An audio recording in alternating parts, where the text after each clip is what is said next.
오늘 우리가 읽은 본문을 자세히 살펴보면 서로라고 하는 말이 세 번에 걸쳐 나옵니다. 서로 사랑하라, 서로 대접하라, 서로 봉사하라. 예수님 말씀하시죠. 내가 너희를 사랑하는 것 같이 너희도 서로 사랑하라.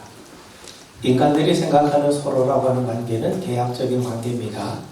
그런데 우리 성도들에게 서로라고 하는 관계는 예수님과의 수직적인 관계에서 나오는 결과입니다. 여러분, 왜 우리가 서로 사랑합니까?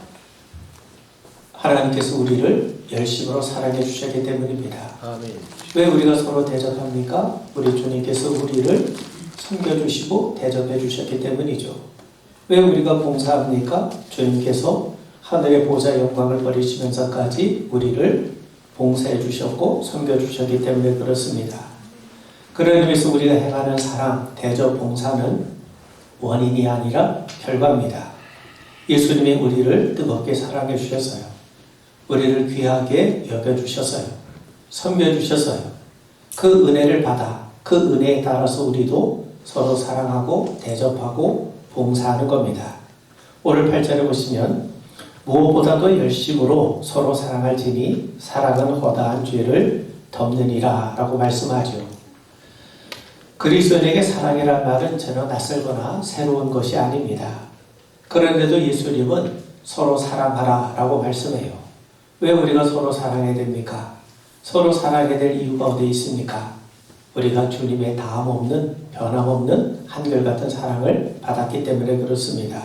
여러분, 사람은 조건에 관계없이 사람 그 자체로 변함없이 사랑하는 것이 불가능합니다. 인간의 사랑은 언제나 조건과 환경의 제약을 받게 마련이죠. 상대의 조건이 바뀌면 내 사랑도 변하고 내 상황이 변했기 때문에 내 사랑의 내용과 질도 달라지는 법입니다. 이것이 인간들이 행하는 사랑의 한계죠. 그렇기 때문에 아침의 사랑이 저녁에는 증오와 배신으로 바뀔 수 있는 것이 바로 인간 사랑의 특징 아니겠습니까? 그런데 예수님의 사랑은 그렇지 않습니다. 예수님은 우리의 환경과 여건 때문에 사랑을 달리하시는 그런 분이 아니십니다. 예수님의 당신의 제자로 삼으신 자들은 당시 이스라엘 전역에서 특출난 자들이 아니었습니다. 그들이 남들보다 더 의롭고 진실하기 때문에 사랑하신 겁니까? 그렇지 않습니다. 그들은 머지않아 우리 예수님을 배반할 자들 아닙니까? 그걸 뻔히 알고 계심에도 불구하고 예수님은 그들을 사랑해 주셨어요. 바로 그 인간 자체만을 보시고 사랑하신 것 아니겠습니까? 우리도 마찬가지입니다. 우리의 고매한 인격을 바라보시고 예수님이 우리를 선택하신 겁니까? 우리의 지적 수준이 높기 때문에 우리를 선택해 주신 겁니까? 우리의 능력이 출중하기 때문에 예수님이 우리를 성도로 삼아 주신 겁니까? 이 모든 조건을 갖춘 자만이 주님의 사랑을 받을 수 있다면 아마 우리 중 이 자리에 앉아 있을 수 있는 사람은 아무도 없을 겁니다. 예수님이 우리에게 말씀하세요. 새 계명을 너희에게 주노니 서로 사랑하라. 내가 너희를 사랑한 것 같이 너희도 서로 사랑하라. 너희가 서로 사랑하면 이로써 모든 사람이 너희가 내 제자인 줄 알리라. 그렇다면 주님이 보여주신 사랑은 어떤 사랑입니까? 예수님은 세상 사람들과 달리 우리의 외적 조건을 따지지 않으시고 우리 자체를 있는 그대로 바라보시고 수용하시고 사랑해 주셨어요. 그런 사랑을 베풀어 주신 다음에 우리에게 당부하고 계시죠. 서로 외적 조건을 따지지 말고 있는 그대로 사랑해 주라는 겁니다. 그럴 때 세상 사람들은 우리를 가리켜 저 사람들이야말로 정말 예수 믿는 사람이라 이렇게 인정하리라는 겁니다. 여러분, 베드로 잘 아시죠? 갈릴리 어부에 불과했던 자신을 주님이 불러주셨어요. 3번씩이나 예수님을 부인했음에도 불구하고 자신의 배반을 따지지 않으시고 있는 그대로 용납해 주신 그 다함없는 변함없는 차별없는 사랑을 받아서요. 그런 베드로가 그런 주님의 사랑을 받았기 때문에 그는 이렇게 우리에게 권면합니다. 무엇보다 열심으로 서로 사랑할지니 사랑은 허다한 죄를 덮느니라. 열심으로 서로 사랑하라는 겁니다. 열심이라고 하는 말을 헬라 말로 에테네라고 하는데 이 말은 잡아들인다는 뜻을 가지고 있어요. 여러분, 고무줄이나 스프링을 끊어지지 않을 정도로 잡아들이는 것을 의미합니다. 여러분, 사랑의 영역을 생각해 보세요. 우리는 얼마까지 사랑할 수 있겠는가? 어느 정도로 사랑을 잡아 누릴 수 있겠는가? 우리가 사랑의 영역, 사랑의 힘을 잡아 누리다 보면 사랑은 허다한 죄를 덮느니라 하는 말씀처럼 죄가 보이지 않을 때까지, 허물이 보이지 않을 정도로 사랑할 수 있게 되는 겁니다. 여러분 생각해 보십시오. 한참 뜨겁게 사랑할 때, 정신없이 사랑할 때, 크면 큰 대로 좋고 실수하면 실수한 대로 예쁘고 그냥 무턱대고 마냥 좋게만 한 때가 있었다면 바로 이것이야말로 열심으로 사랑하는 모습 아니겠습니까? 우리가 그렇게 열심으로 사랑하게 되면 상대의 섣불도 보이지 않고 단점도 실수도 보이지 되지 않겠습니까? 그 사랑이 상대의 약점과 실수까지도 커버하게 되는 거죠. 여러분, 그것이 바로 열심으로 사랑하는 것 아니겠습니까? 바울은 하나님의 사랑의 영역에 대해서 이렇게 말씀합니다. 로마서 8장 38절 이하를 보시면 내가 확신하노니 사망이나 생명이나 천사들이나 권세자들이나 현재일이나 장래일이나 능력이나 높음이나 깊음이나 다른 아무 피조물이라도 우리를 우리 주 예수 그리스도 안에 있는 하나님의 사랑에서 끊을 수 없으리라. 예수님은 열심으로 우리를 사랑해 주셨어요. 그분의 사랑의 길이와 넓이는 그 어떤 것으로 끊을 수 없을 만큼 크고 넓다는 것 아니겠습니까? 예수님의 사랑은 골방에 홀로 외로이 떨고 있는 자들에게까지 임하십니다. 참담한 실패 속에서 우리는 얼마든지 주님의 사랑을 발견할 수 있어요.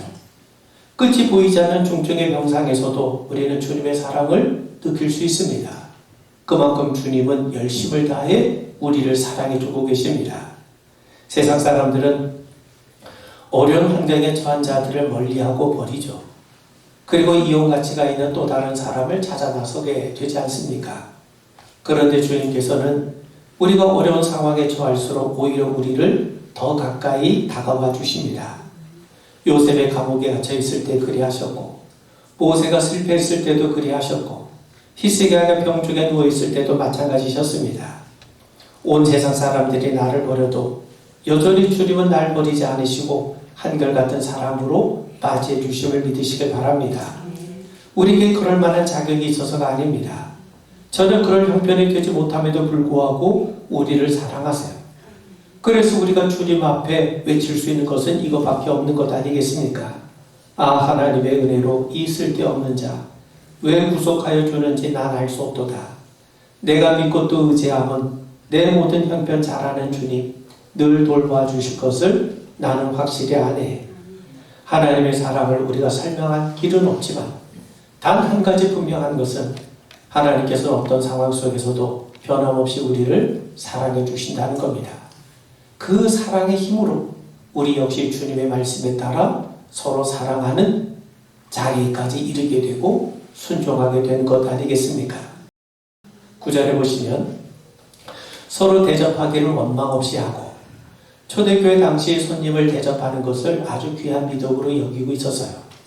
왜냐하면 그 손님들이 대개 복음을 전하는 가난한 전도자들이었기 때문에 그렇습니다. 그래서 디다케라고 하는 문헌에는 복음을 전하는 자들이 하루나 이틀을 머물 때 기쁨으로 그들을 영접할 것을 권면해주고 있습니다. 그렇다면 초대교회 성도들은 왜 손님 대접하기를 기뻐했는가?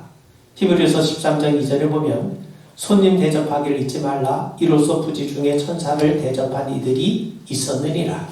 여러분, 창세기 18장에 보면 아브라함이 손님을 대접하는 가운데 부지 중에 하나님을 영접한 사건이 나옵니다. 처음에 아브라함은 이들이 하나님과 천사인 줄 알지 못해서요. 그저 평범한 나그네들에 불과한 줄 알았습니다. 하나님의 형상이나 표시가 있었던 것도 아니지 않습니까? 그리고 그들이 나타난 시각은 가장 더운 시간이었기 때문에 휴식을 취하기에 적합한 시간이었어요. 가장 덥고 귀찮은 시간에 나그네가 나타난 겁니다. 그것도 제단 주위에 나타난 것이 아니라 아브라함이 생활하는 장막 주위에 나타난 거죠. 여러분, 예수님이 우리가 알아볼 수 있는 모습으로 우리를 찾아오시면 주님을 맞이하는 것이 어렵지 않을 겁니다. 그런데 예수님이 우리를 찾아오실 때는 우리가 별로 주의를 기울이지 않고 있을 때가 훨씬 많아요. 요한복음에 보면 빛이 어둠에 비추되 사람들이 빛을 영접하지 않았다는 말씀이 나오지 않습니까? 사람들이 예수님이 오셨음에도 불구하고 메시아를 알지 못하고 거절했다는 거죠. 성경에 대해서 많은 것을 알고 있었던 대제사장들과 서기관, 바리새인들은 바로 눈앞에 예수님이 계심에도 불구하고 그분을 메시아로 알아보지 못하고 십자가에 못을 박지 않았습니까? 예수님을 알아보지 못하면서 어떻게 예수님을 우리가 영접할 수 있겠습니까? 그렇다면 어떻게 아브라함은 부지 중에 하나님과 천사를 대접할 수 있었겠습니까? 그것은 바로 그의 영성 때문에 그래요.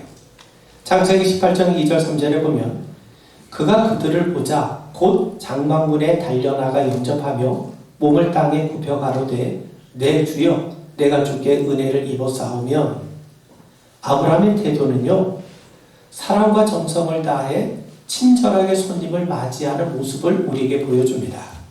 여러분 그는 나그네를 보자 어떻게 했습니까? 지체 없이 달려갔어요. 지체 없이 달려갔다는 말은 조금도 망설임이 없었다는 겁니다. 그 말은 결국 그는 늘 손님 맞이할 준비가 되어 있는 모습인 거죠. 또한 그들을 보자 어떻게 얘기합니까? 내 주여라고 부릅니다. 여기서 내 주여라고 하는 이 호칭은 나그네를 내 집에 오신 아주 귀한 손님으로 맞이하겠다는 거예요. 하나님께서 내게 보내주신 손님으로 내가 인정하고 받아들인다는 것을 의미합니다. 조금의 주저함이나 인색함을 찾아볼 수가 없어요. 여러분 이런 겸손한 사람 말이 남을 대접할 수 있는 것 아니겠습니까? 나그네라 할지라도 그를 하나님께서 내게 보내주신 손님으로 맞이하는 그의 영성이 곧 아브라함의 모습이었고 그것이 결국 하나님을 부지 중에 영접하는 축복으로 이어지게 된 겁니다. 바울은 로마서 12장 13절에서 성도들의 쓸 것을 공급하며 손 대접하기를 힘쓰라 라고 말씀해요. 신약시대 교회 지도자들의 주요 덕목을 가르치고 있는 디도서는 감독은 하나님의 청지기로서 책망할 것이 없고 분내지 아니하며 더러운 일을 탐하지 아니하며 오직 나그네를 대접하며 라고 권면합니다. 여러분 하나님의 사랑을 알고 늘 주님과 교제하는 사람은 하나님을 바로 섬길 뿐만 아니라 사람에 대해서도 관심을 가지고 아주 자상하고 섬세하게 배려합니다. 여러분 이것이 영성이죠. 영성에서 나온 겸손함이 자기를 찾아온 나그네를 쉽게 대하지 않고 귀하게 여기며 대접하는 자리에 이르게 했던 겁니다. 마태복음 25장에 보면 예수님이 최후의 심판에 대한 비유의 말씀을 들려주세요. 심판대에 앉으신 예수님께서 왼편과 오른편을 나누시면서 말씀합니다. 오른편에 있는 자들에게 예수님 말씀하시기를 내가 줄일 때 너희들이 먹을 걸 주었다. 내가 목마를 때 나를 마시게 했다. 내가 나그네 되었을 때 영접했고 내가 벗었을 때 내게 옷을 입혀주었다고 말씀합니다. 그러자 오른편에 있는 자들이 주님 언제 우리가 그렇게 주님 앞에 그렇게 해드렸습니까? 그래서 예수님 말씀하시기를 지극히 작은 자 하나에게 한 것이 곧 내게 한 것이니라 이렇게 말씀해요. 이 말은 무슨 말이겠습니까? 힘들고 어려운 시간에 예수님은 별 볼 일 없는 존재로 우리 곁을 찾아오세요. 우리가 하나님과의 관계에서 깨어있다면 우리는 지극히 작은 자를 대접함으로 부주 중에 하나님과 천사를 대접하는 축복을 누리게 될 거라는 겁니다. 그런 의미에서 성도들에게 대접은 주님을 영접하는 길이요 뿐만 아니라 주님의 복을 받는 통로가 됩니다. 아브라함이 나그네 손님을 대접함으로써 하나님을 영접하는 복을 누렸죠. 뿐만 아니라 동시에 자손에 대한 약속까지 그 약속의 축복의 말씀까지 듣지 않았습니까? 여러분 베드로 사도는 우리에게 서로 대접하라고 말씀합니다. 대접한다는 말을 필록스세노이라고 하는데 이 말은 단지 음식을 대접하는 것만을 의미하는 것이 아닙니다. 상대를 귀하게 여기라는 거죠. 상대를 이해하고 소중한 존재로 여기라는 겁니다. 사랑한다는 게 뭡니까? 사랑한다는 상대를 하찮게 여기는 것이 아니라 상대를 귀하게 존귀한 존재로 여겨주는 걸 의미하지 않겠습니까? 귀하게 여기지 않으면서 어떻게 우리가 사랑할 수 있고 어떻게 우리가 대접할 수 있겠습니까? 여러분 우리는 하나님으로부터 참 귀한 대접을 받고 있어요. 예수님 말씀하시죠. 너희가 악한 자라도 좋은 곳으로 자식에게 줄 알거든 하물며 하늘에 계신 너희 아버지께서 구하는 자에게 좋은 곳으로 주시지 않겠느냐. 그러므로 무엇이든지 남에게 대접을 받고자 하는 대로 너희도 남을 대접하라. 이것이 율법이요 선지자니라. 여러분, 하나님이 우리를 자녀로 대접해 주세요. 자녀로 대접해 주시기 때문에 부모가 자녀에게 좋은 것 주는 것처럼 우리에게 좋은 것 주신 것 아니겠습니까? 남에게 대접을 받고자 하는 대로 남을 대접하는 것이 율법이요 선지자라고 말씀해요. 우리가 지난주에 살폈던 게 뭡니까? 율법의 완성은 사랑이에요. 사람은 다 사랑을 받고 싶죠. 너희들이 사랑받고 싶은 만큼 남을 사랑하라는 거예요. 그것이 율법을 이루는 일이고 율법의 완성이라는 것 아니겠습니까? 여러분, 중세 어느 수도원이 몰락했어요. 사람들이 떠나고 이제 한 5명 정도만 남게 되었습니다. 수도원장은 가까운 곳에 아주 영성이 깊은 선지자가 있다는 소식을 듣고 그를 찾아갑니다. 어떻게 우리 수도원이 다시금 부흥할 수 있는지 그에게 물어요. 그러자 선지자가 대답을 하죠. 당신들 중에 한 사람을 예수님으로 생각하십시오. 당신들 가운데 예수님이 계세요. 그러니 그 예수님을 예수님으로 잘 섬겨드리라는 겁니다. 원장이 돌아와서 다른 수도사들에게 그 소식을 전합니다. 그 후로 그들은 서로 조심하죠.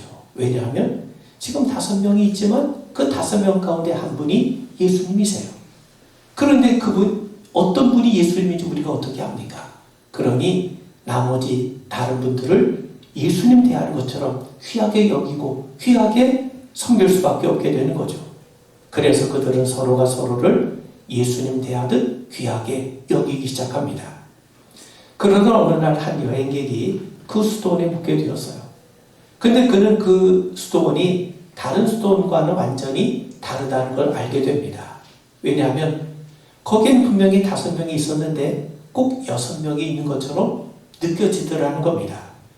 눈에 보이지 않지만 그곳에 계신 나머지 한 분이 누구십니까?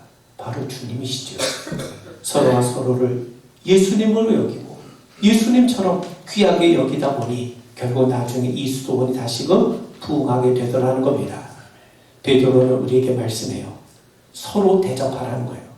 서로를 귀하게 여기라는 겁니다. 서로를 예수님처럼 대하라는 겁니다.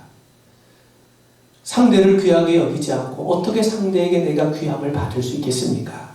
여러분, 목사는 성도를 목사를, 젊은이는 노인들을, 노인들은 젊은이들을 귀하게 여겨야 됩니다. 예수님처럼 대해야 됩니다. 그러면 이곳에 우리만 있지 않고 우리 예수님이 함께 계심을 알게 될 겁니다. 진정말로 표현할 수 없는 능력과 풍성함이 바로 이 자리에 우리 안에 있음을 분명하게 발견하게 될 줄 믿습니다.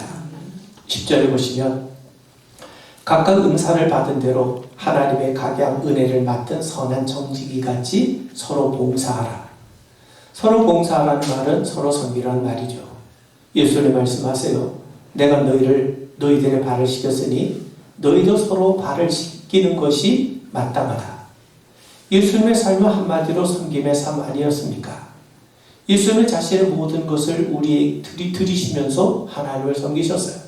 뿐만 아니라 하늘 보좌의 영광을 버리시면서까지 종으로 오셔서 우리를, 죄인된 우리까지 섬겨주셨어요. 예수님은 말씀을 들려주심으로, 복음을 들려주심으로 우리를 섬겨주십니다. 병든 자를 고쳐주심으로 섬겨주셨어요. 제자들의 발을 손수 씻겨주심으로 섬겨주셨어요. 그리고 마지막에는 십자가에서 피를 흘리시기까지 우리를 섬겨주지 않으셨습니까? 그뿐만이 아닙니다.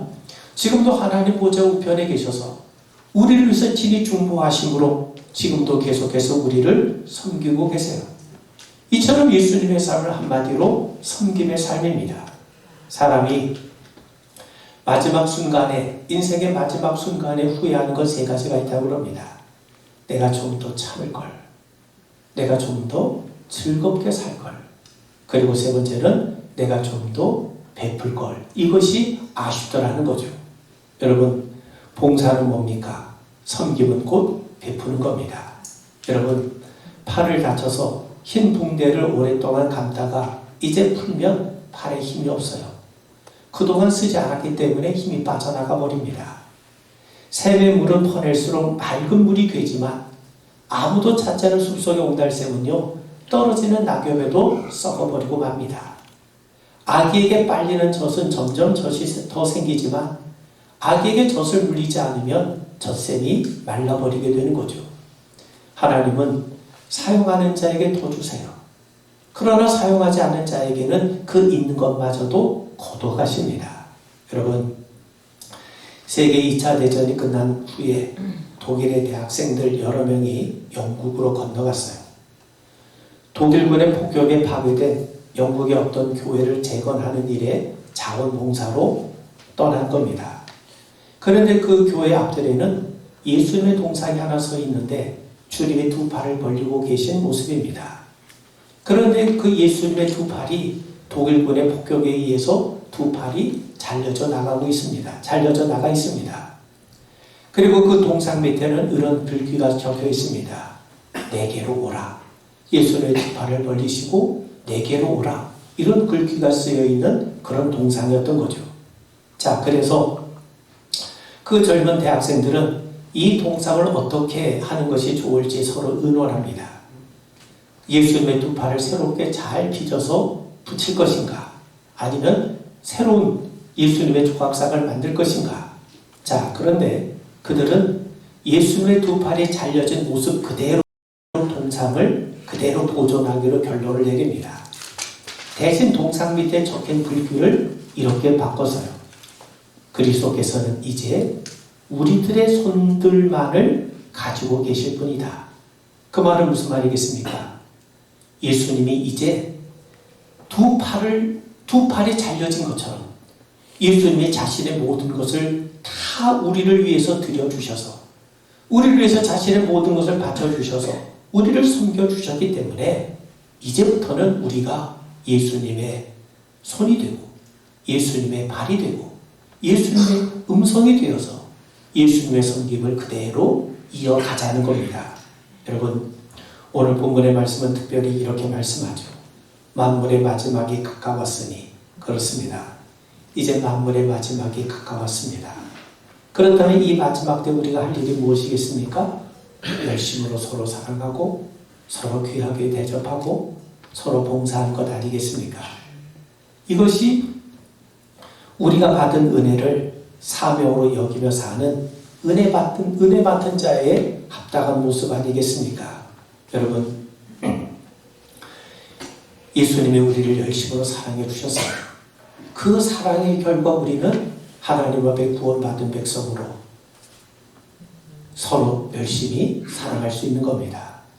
예수님이 우리를 귀하게 여겨주셨기 때문에 예수님께서 우리를 섬겨주셨기 때문에 우리가 그 예수님의 은혜로 인하여 우리도 예수님을 닮아 사랑하고 대접하고 섬기며 살아갈 수 있는 것 아니겠습니까? 여러분, 서로 사랑하고 서로 대접하고 서로 봉사하는 아름다운 삶의 모습이 오늘 우리 모든 성도들의 삶을 통해 분명하게 드러나기를 주님의 이름으로 축원을 드립니다. 이제